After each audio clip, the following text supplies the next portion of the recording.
Good evening, folks. Bitcoin fallen again today. It has come directly into the target zone that I identified for you yesterday.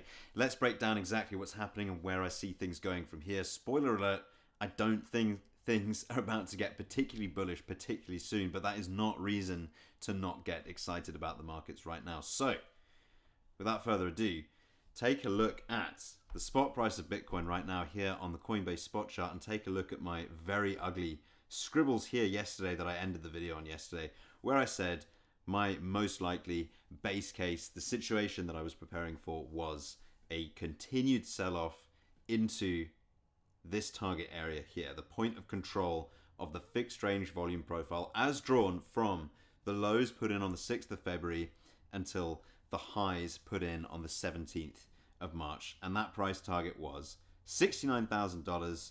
Look where we bounced from. Let me remove my horrible ugly scribble there so that you can see exactly 69,000, and we came down to just about 68,800. Pretty damn close if I don't say myself, with the caveat that I had suggested anywhere within the range of there down to about 67,338 would be a realistic target, because look at the shape of the volume profile here, right? You can see that the thick bit, i.e. the area of high volume, is in fact a range all the way from 67.4 up to 69,000. And we have so far just skimmed 69,000. But for the time being, that is okay. Why do we see this happening? Too much enthusiasm too early on for this move, okay? This little breakout being vastly inflated in the minds of traders in general. We'll leave it at that. People piling on leverage, people becoming liquidated out of that leverage, which we can't, in fact, we can still see here on the 24-hour time frame of the liquidation heat map. $354 million worth of long liquidations to be exact, and an extension to the downside in the broader context of an unfriendly and uncertain macro environment. That's about the simplest way that I can sum it up. Yeah, I'm still in my short position. I decided to stay in that short position, and we are currently up about $170 on this trade. We were up about $200 earlier today. Now remember, this 0.05 BTC, this tiny baby little 0.05 BTC position, is part of a broader position which we've already closed out of, and we closed out about $750 profit from that trade already.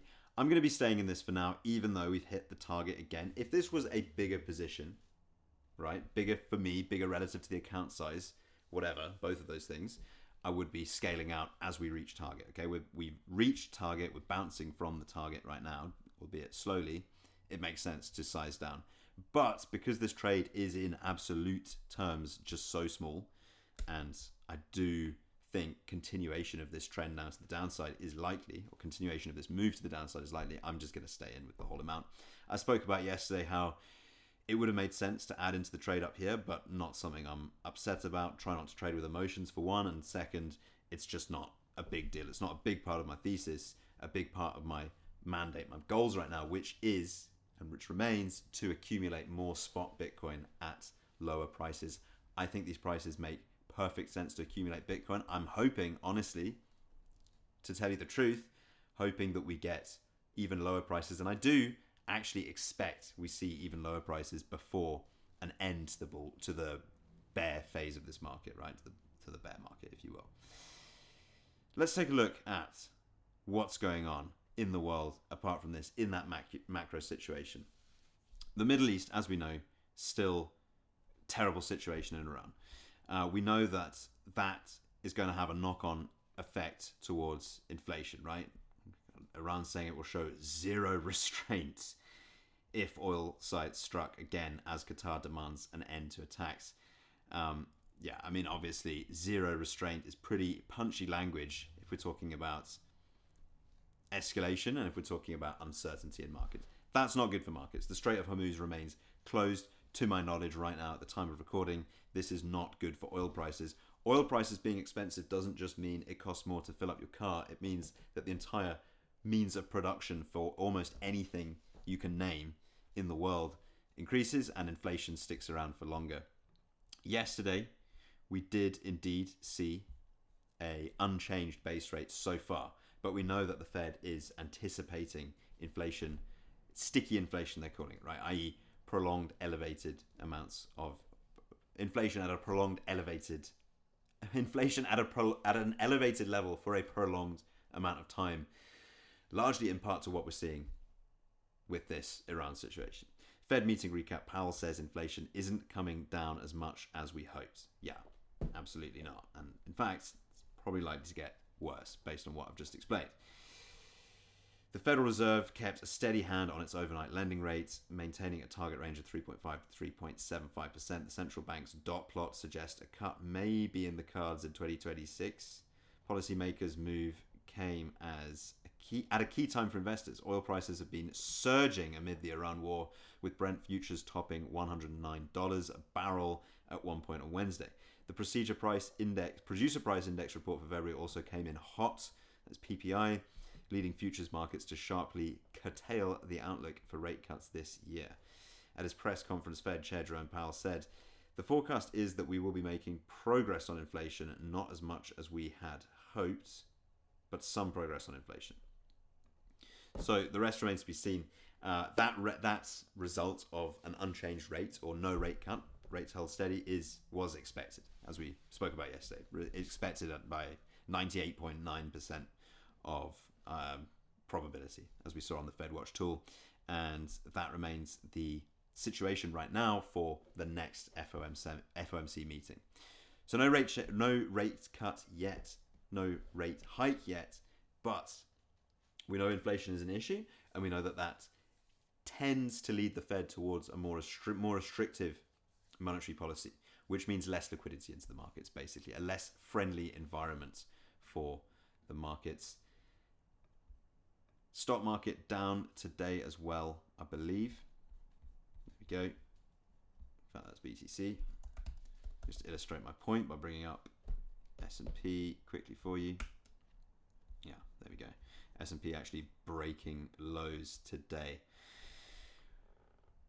Back in crypto lands, specifically, rather interesting story here from the UK. UK to dissolve crypto exchange accused of aiding Iranian sanctions evasion.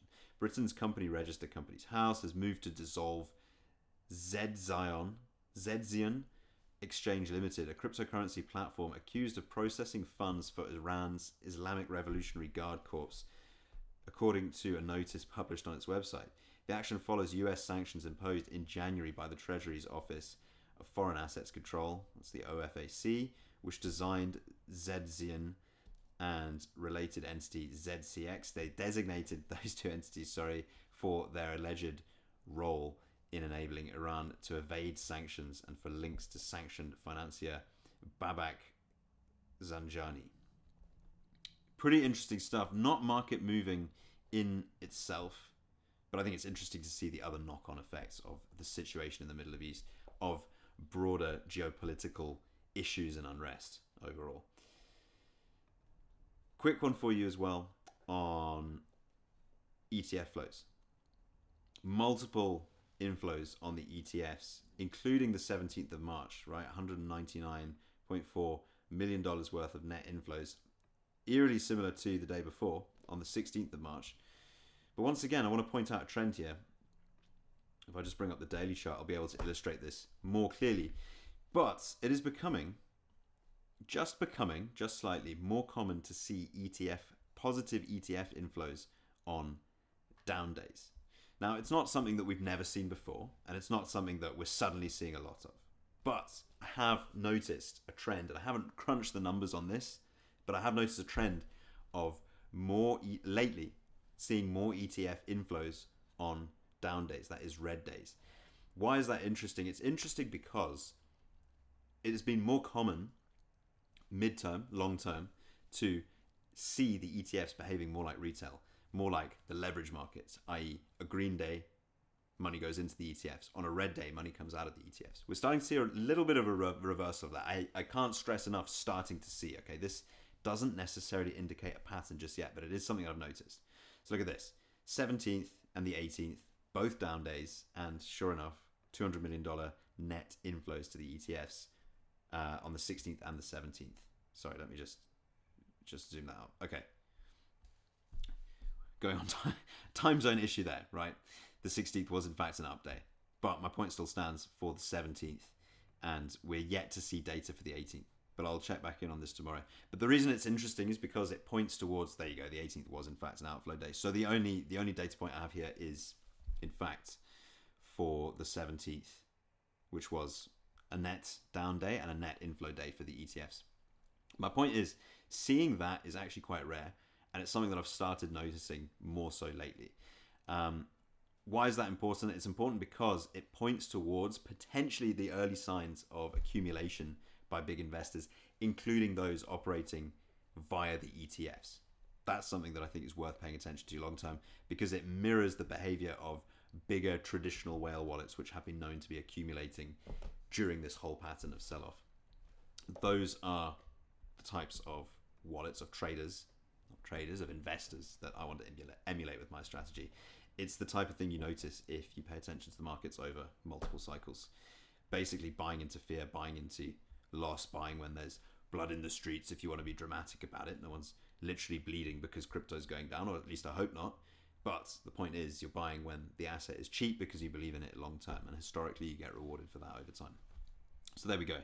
Still short right now in my tiny little short position, which isn't going to change the world. $170 up on that trade. I will remain in that position. From here, this wouldn't be a terrible place to bounce, but I think any bounce is likely to be short-lived. Honestly, I think it's more likely we continue the pullback and the next significant lows come in here at $65,000.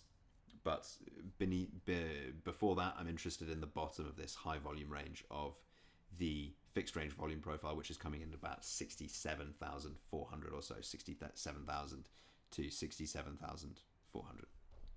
As always, not financial advice, purely my opinion, shared just for entertainment purposes. But thank you so much for watching. Plenty more to come. Catch you in the next one.